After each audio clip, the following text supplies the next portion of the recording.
things are nice. Like that guitar, it makes nice music, and that can make you happy. The answer, my friend, is...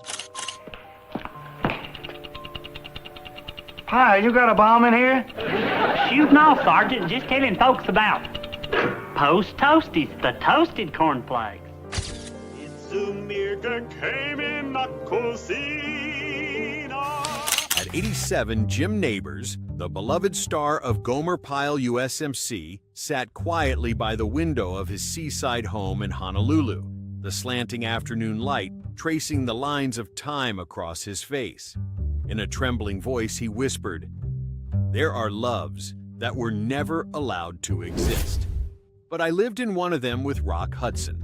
For the first time in over half a century, Nabors spoke the name of the man who had changed Hollywood's symbol of perfect masculinity in the 1960s, Rock Hudson. Behind Hudson's dazzling fame and Nabors' gentle smile was a secret relationship that lasted more than a decade, filled with love, lies, silence, and betrayal. A bond that Nabors described as sacred as marriage, but also a wound that never healed.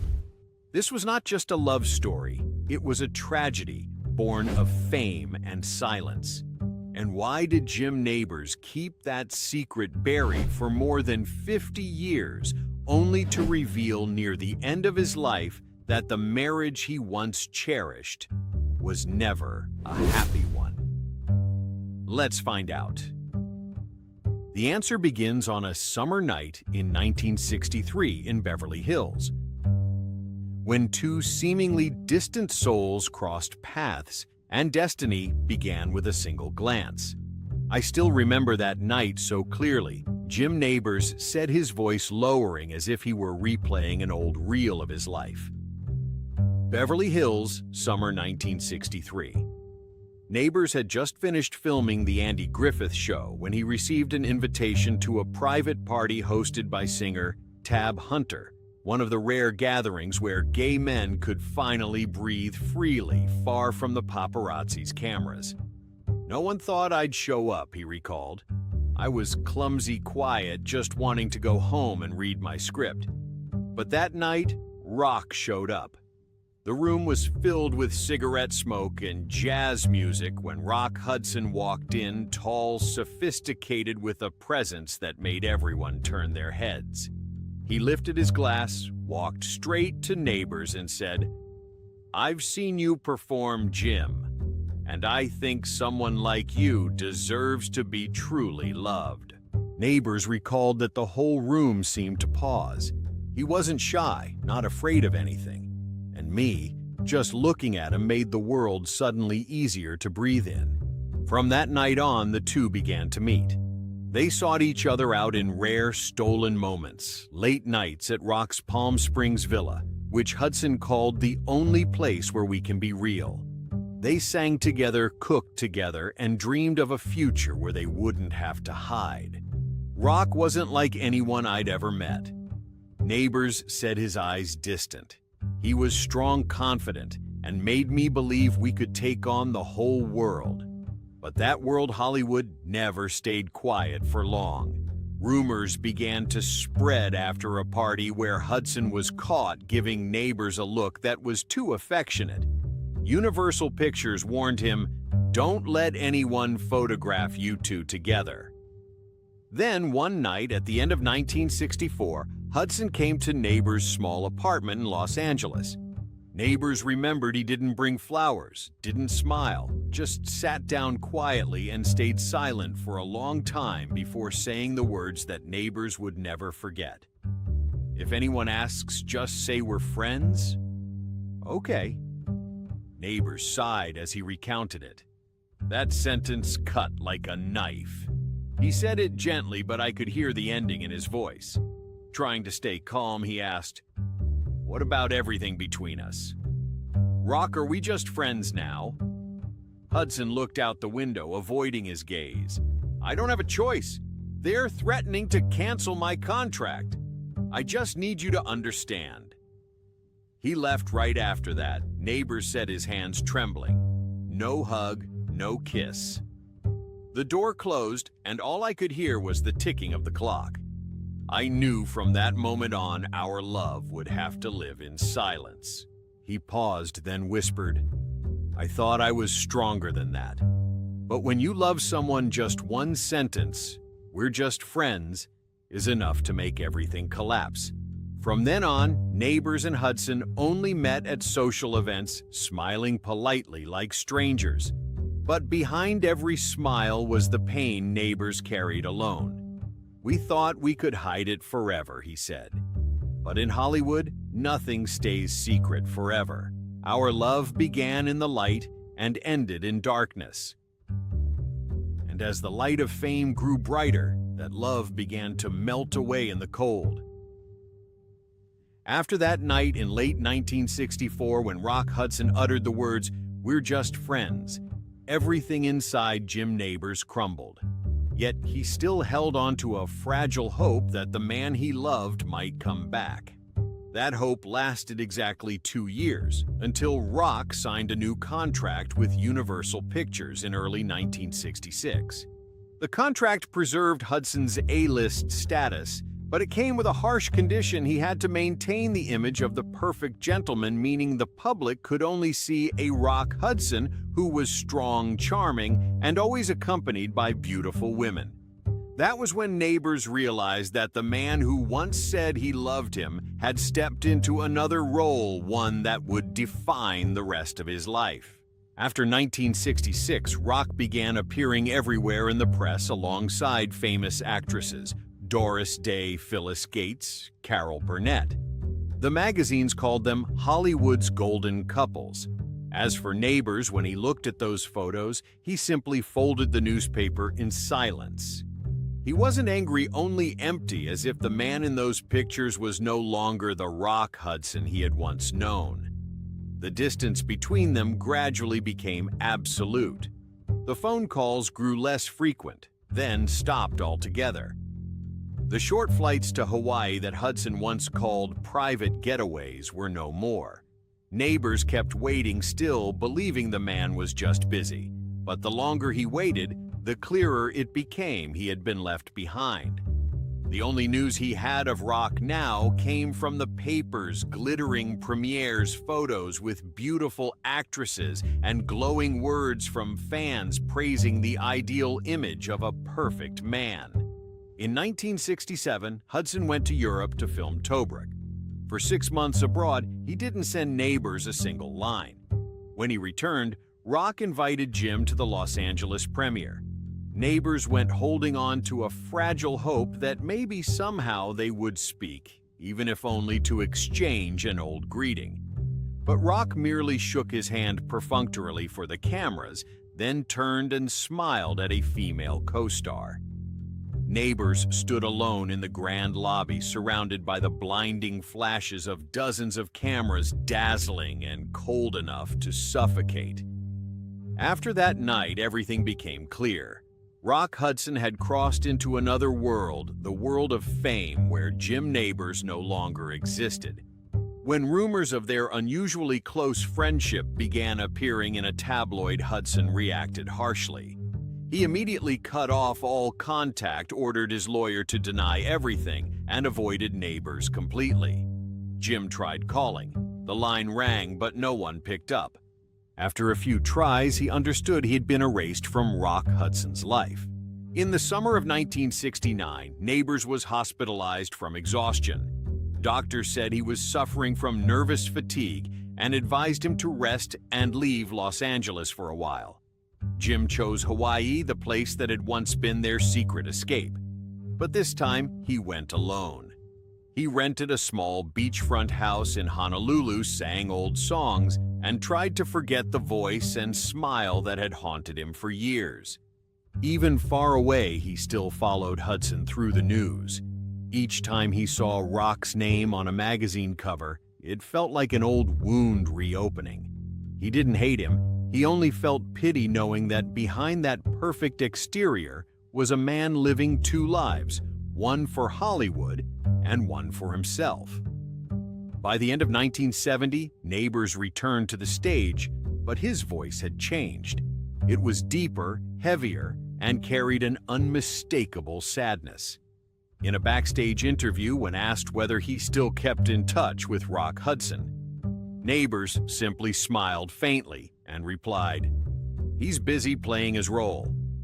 The words sounded light, but they carried all the bitterness in the world. Jim Nabors never hated Hudson.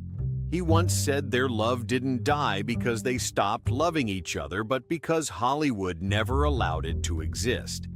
Hudson chose the light of fame. Nabors chose the truth of his heart. But that choice left them both lonely on opposite sides, one lonely in the spotlight, the other in the shadows. Years later, when he looked back on that time, Nabors only sighed. He said, "Rock Hudson was a man with two faces, one for the world, charming, strong, perfect, and one that only Nabors ever knew, fragile, frightened, and willing to deny love just to protect a role." But in the end, Hudson lost himself in that role. Jim Nabors said the most painful part wasn't being abandoned, it was living with the memory that the man he loved once said, "We're just friends," and truly believed it. But fate wasn't done yet. A seemingly harmless joke would soon shake all of Hollywood and rob Jim Nabors of his final chance to say goodbye. In 1972, Los Angeles was the epicenter of lavish parties where stars lived under flashing lights and endless gossip. But in that world, even one small joke could destroy a person's entire life. Jim Nabors knew that only too late. A group of friends in the television circle who knew Hudson socially made up a story that Rock Hudson and Jim Nabors had secretly held a gay wedding in Hawaii. It started as a drunken joke at a party when someone combined their names into Rock Pyle, mixing Rock Hudson with Nabors' famous character Gomer Pyle. They laughed it off, thinking it was just a bit of harmless teasing. But overnight, the joke spread like wildfire. The next morning, tabloid headlines screamed across Los Angeles: Rock Hudson marries Jim Nabors in secret Waikiki ceremony. The rumor spread through Hollywood like a storm into every studio, every cafe, every whispered conversation on Sunset Boulevard. In an era when even a hint of homosexuality could end a career, this story was a death sentence. Rock Hudson panicked. Within 24 hours, Universal forced him to issue a public denial.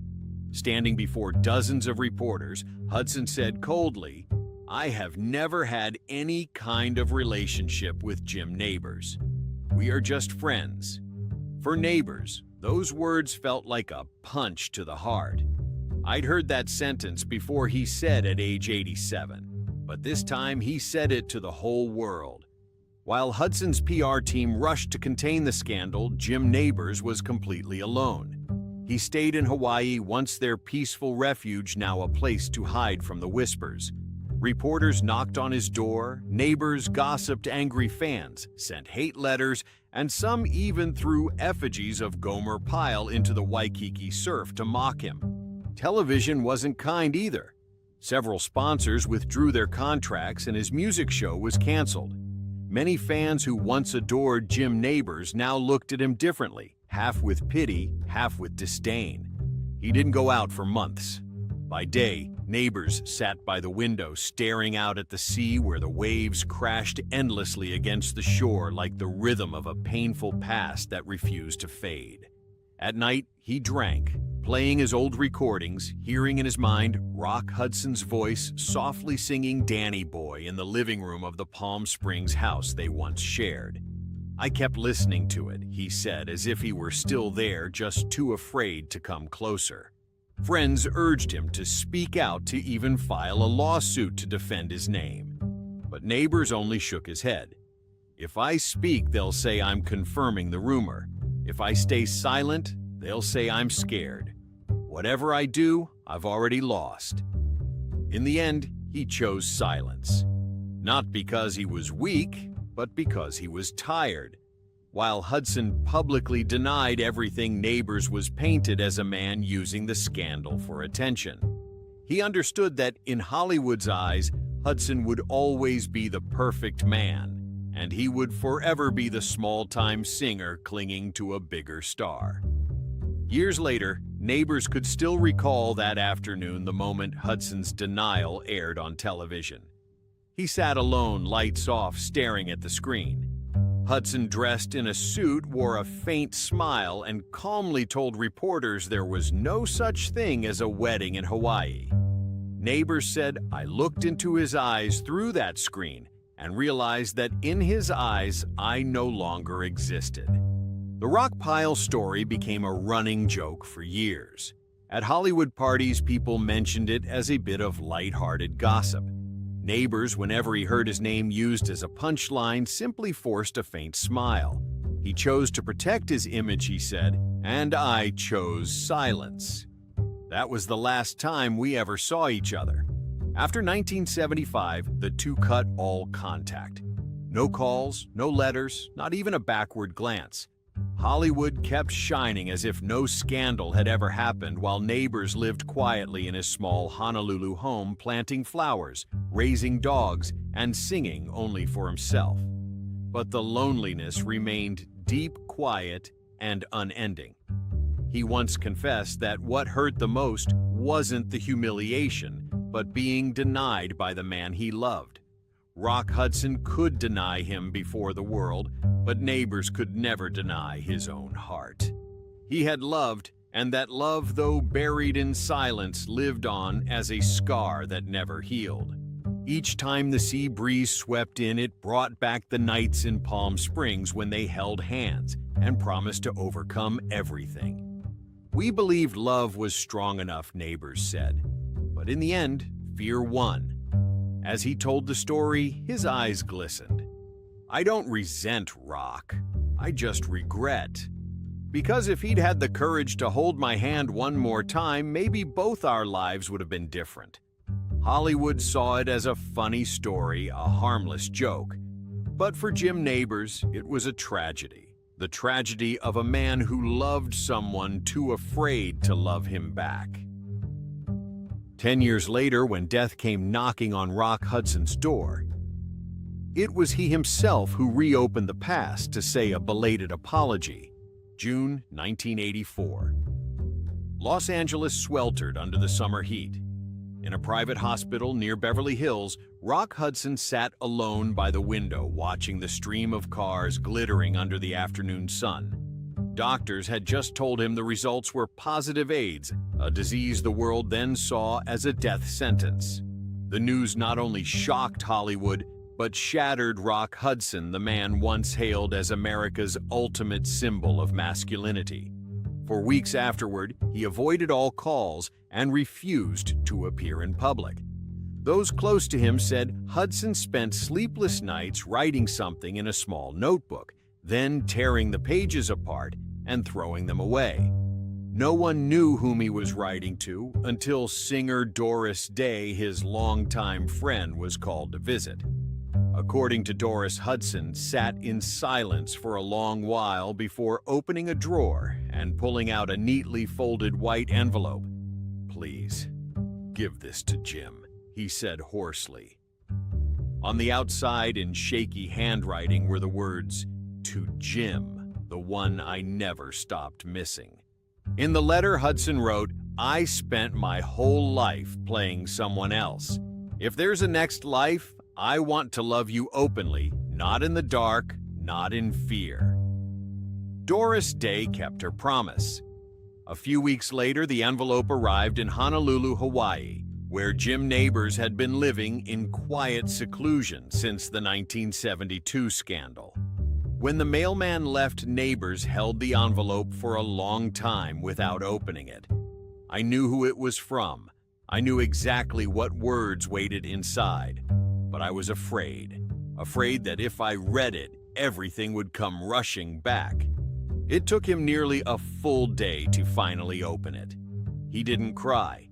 He simply sat there reading the letter over and over, then placed it atop the piano, the same one where he'd once sung Danny Boy for Hudson 20 years earlier.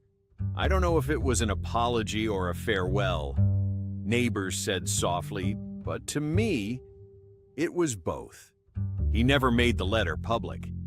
When asked about Hudson years later, Nabors simply said, "I forgave him, not because he deserved it, but because I wanted peace." It wasn't an easy forgiveness, but the result of decades of inner torment. In his heart, Rock Hudson was still the man who had once made him believe in love, and also the man who taught him what absolute loneliness felt like. In October 1985, Rock Hudson passed away at his Beverly Hills home. The news dominated every front page, sending shockwaves through Hollywood. Nabors heard it that morning on the radio while making coffee. He set the cup down, sat quietly for a moment, and said softly to his longtime partner Stan Cadwallader, "He's gone home." Hudson was laid to rest at Forest Lawn Memorial Park, the resting place of Hollywood's biggest stars. Nabors didn't attend the funeral, didn't send condolences, and didn't speak to the press. But a few days later, a pure white wreath arrived at the cemetery with a small note attached to my only friend who truly saw me. There was no signature, but everyone knew who it was from. Journalists sought Nabors out asking about his relationship with Hudson. He replied quietly, "He was once everything but Hollywood turned us into strangers." Then he shut his door and refused all interviews. After the funeral, Nabors officially left Los Angeles, the city of lights and lies where he had lost his love, his fame, and his youth. He returned to Honolulu, bought a small farm, and lived with Stan Cadwallader, the man who would stay by his side for the rest of his life. No more cameras, no more stages. Nabors spent his days planting, caring for his dogs, and singing old ballads to himself. Yet somewhere in the sound of the wind and the ocean waves, he could still hear Rock Hudson's voice, deep, warm, and distant. At 87, when he looked back on those years, Nabors would gaze toward the sea as if a familiar figure still lingered beyond the horizon. "I never forgot him," he said, "but I learned how to forgive." Forgiveness isn't about forgetting, it's about learning to live. That love had been buried for nearly half a century beneath the dust of fame and silence, but the wound it left never healed. And for Jim Nabors, forgiveness didn't erase the pain, it only helped him accept that some things cannot be repaired no matter how much time passes. And many years later, at 87, he finally decided to tell everything, as a way to lay down the weight he had carried all his life. March 2017, Honolulu. The afternoon sunlight slanted across the still blue sea. In a small room overlooking Ala Moana Bay, Jim Nabors sat across from a young reporter from People magazine. At 87, he still had that gentle look, the slow smile, but his voice had grown raspy with age. When the reporter mentioned Rock Hudson's name, he paused for a few seconds, his eyes flickering with an emotion that was half warmth, half sorrow. "You know," Nabors said softly, his voice trembling, "it's been years since anyone said his name aloud. But in my head, Rock's voice has never gone silent."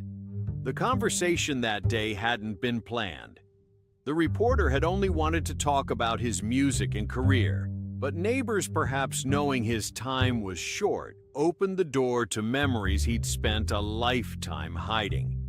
He began to speak about Rock Hudson, about a love that had once been Hollywood's best-kept secret, and the wound that never stopped aching in his heart.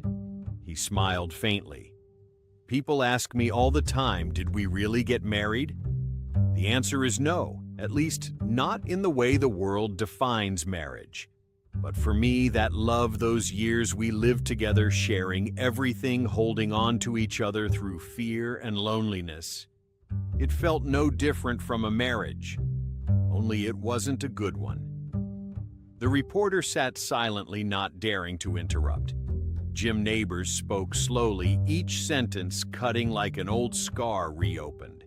He said that in the years after Hudson's death, he often dreamed of him. In those dreams, Rock sat beside the old wooden piano where they used to sing Danny Boy, the song Nabors once called the melody of destiny. Every time I sing that song, he said quietly, I still feel him here right next to me, as if he never left. There are nights when I wake to the sound of the waves and think I can hear his voice calling from the porch. After Hudson's death, Nabors spent the rest of his life in Hawaii, far from Hollywood. He ran a small farm in Honolulu, planted flowers, raised dogs, and sang for himself. Every morning he woke early, brewed a cup of coffee, and sat by the window facing the sea. On the table stood an old photo of the two of them in Palm Springs, 1964, a picture he had kept since the day they met. Many thought Nabors had forgotten. He didn't mention Hudson anymore, didn't cry, didn't speak his name. But close friends said that whenever someone happened to bring it up, he would stop, look into the distance for a few seconds, and quietly say, I hope he's found peace. In 2013, Jim Nabors legally married Stan Cadwallader, his partner of more than 30 years. The ceremony was simple, held quietly at their seaside home with only a few close friends in attendance. He smiled gently and said, At last I can call someone my husband without fear. But when a friend asked, Have you forgotten Rock? Nabors fell silent. After a pause, he softly replied, No one can ever replace something that once hurt that much. Jim Nabors understood that his life was defined by the clash of two worlds, the dazzling light of fame and the cold shadow of forbidden love. In his later years, he began to speak more openly about the past, not to place blame, but to find release. Both Rock and I were victims of our time, he said. We had to pretend in order to survive. He chose to hide through silence, and I chose silence to keep him in my heart. When the reporter asked if you could go back, would you change anything? Nabors smiled faintly. No, I would still love him. No matter how much it hurt, I wouldn't want a life without that love because it taught me what truth really means. At the end of the interview, Nabors looked out toward the sea, his gaze as if speaking to someone unseen. Maybe somewhere Rock is listening, he said softly, and I hope he knows I forgave him long ago. When the reporter left, Nabors remained by the piano, gently pressing the keys. The first notes of Danny Boy drifted into the room, faint, trembling, and filled with feeling. His voice quivered as he sang slow and low as though calling to an old spirit. At the end of 2017, Jim Nabors passed away peacefully in his sleep at his Honolulu home. He left without pain in quiet serenity. On the table beside his bed, there was an old photo of the two of them taken in Palm Springs in 1964, and next to it, a small handwritten note, forgiven. Just one word, but it carried a lifetime. It was the closing line of a half-century love story, a farewell to what he once called a marriage that wasn't good, but was more real than any role Hollywood ever created. On the day of his funeral, the sea at Honolulu was calm and still. Upon his grave, someone placed a pure white wreath identical to the one he had once sent to Rock Hudson's. No one knew who brought it.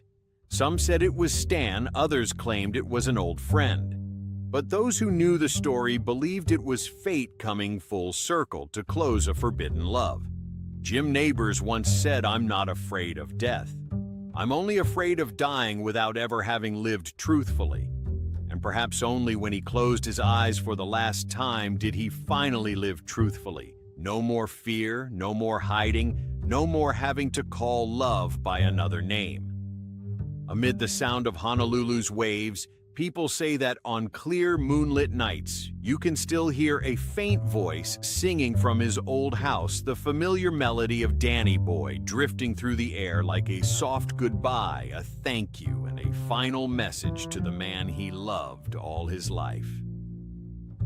The story of Jim Nabors and Rock Hudson, whether it was a real love affair or simply a late-life confession, remains one of the clearest reflections of an era when love had to bow before fame, when people lived in fear of being rejected by the very world they served. They loved each other in the dark, stayed silent beneath the spotlight, and left behind wounds that would never heal. It wasn't just the tragedy of two stars, it was a symbol of an entire generation of Hollywood icons who lived under the lights, but died in loneliness. Jim Nabors carried that love with him all his life as a reminder that some truths, no matter how painful, are still worth being spoken. If you believe that a painful truth is still worth more than a lifelong lie, then please like, subscribe, and turn on the notification bell to join us in uncovering the untold secrets of those who seemed perfect, yet hid behind the spotlight, hearts full of stories no one dared to tell.